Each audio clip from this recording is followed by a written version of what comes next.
Is you see green. Hey, look, there's San Juan. So if you didn't see where it was, sorry. It's down Puerto Rico. Not a close flight, actually. You know, we ended up flying to BWI from Norfolk and then flew over to Puerto Rico.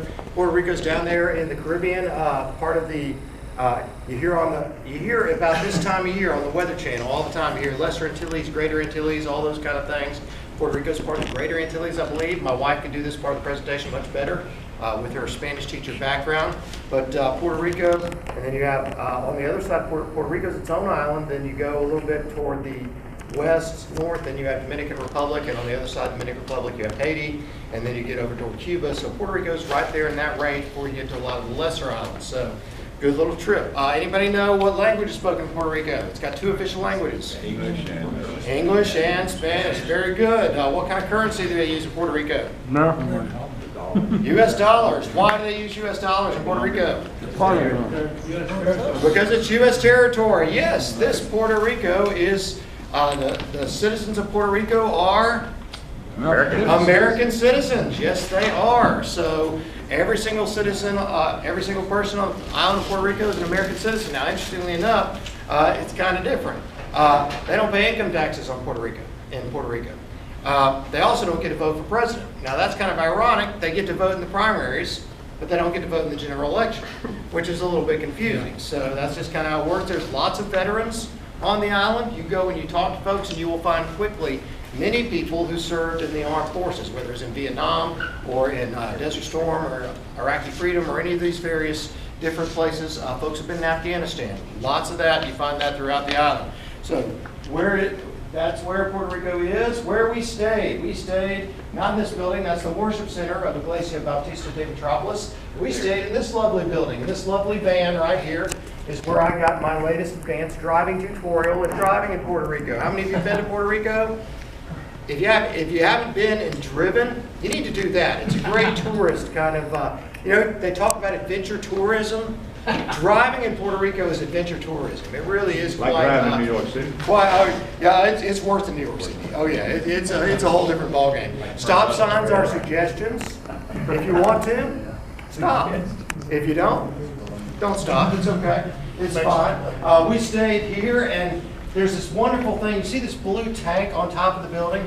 This is the first time I've been here with that blue tank on top of the building. You know what that does? It holds water so you can have hot water. This is the first time I've been going to Puerto Rico since 2012. It's the first time I've had a hot shower in that building or in any of the group kind of settings. Stayed at Pastor Jesus' house. I've had a hot shower there. Is that just for you? Pardon? Is that just for you? No, that was hot showers for everybody. Everybody loved it. It was amazing. It was amazing. So, Pastor Jesus Garcia is the pastor of the church. See him, and as Robert puts in here, this is the way we saw him most of the time, in his t-shirt with his ball cap turned around behind their head. A word about Iglesia Bautista Metropolis. Anybody remember when Pastor Jesus was at our church and preached for us about a year ago? Okay, he was here. He preached for our services, and then also preached for this Hispanic service as well. I got connected with him through a friend in 2012. This is the third or fourth mission trip I've been on to Puerto Rico, and I've been to Puerto Rico about 7 times or so since 2012. And he's just become a good friend. He stayed in my house. I've stayed in his house. So we're friends. And anybody remember what happened in Puerto Rico in September 2017? Hurricane Maria. Right, Hurricane Maria. So 3 hours before landfall, he and I were talking on the phone.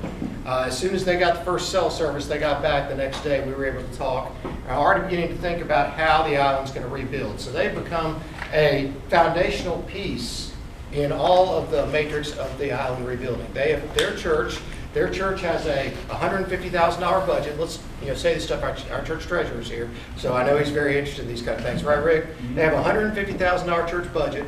They put up people in their buildings, and they help provide materials for a lot of the mission trip work that's done. They have approximately 200 people that they have, 150 to 200 people that show up on a Sunday morning in worship. And they have a $150,000 budget. Since January of 2018, they have hosted 34 mission teams to come and do work to help rebuild Puerto Rico, in addition to doing all the work that they do themselves, which They were on the ground taking water, they were on the ground taking supplies to some of the inner areas of the island.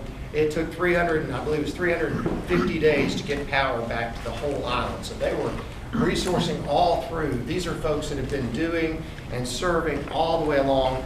And they partnered with other Baptist churches and gotten other groups coming in. There have been Baptist, what we used to call Baptist Student Union groups. Now we call Baptist Campus Ministry. There have been groups from churches, North Carolina Baptist Men, all sorts of folks recognizing that investing in Puerto Rico is going to take a number of years to get things back together after Hurricane Maria. Now, we also, Pastor Jesus is one of the best networkers I've ever seen.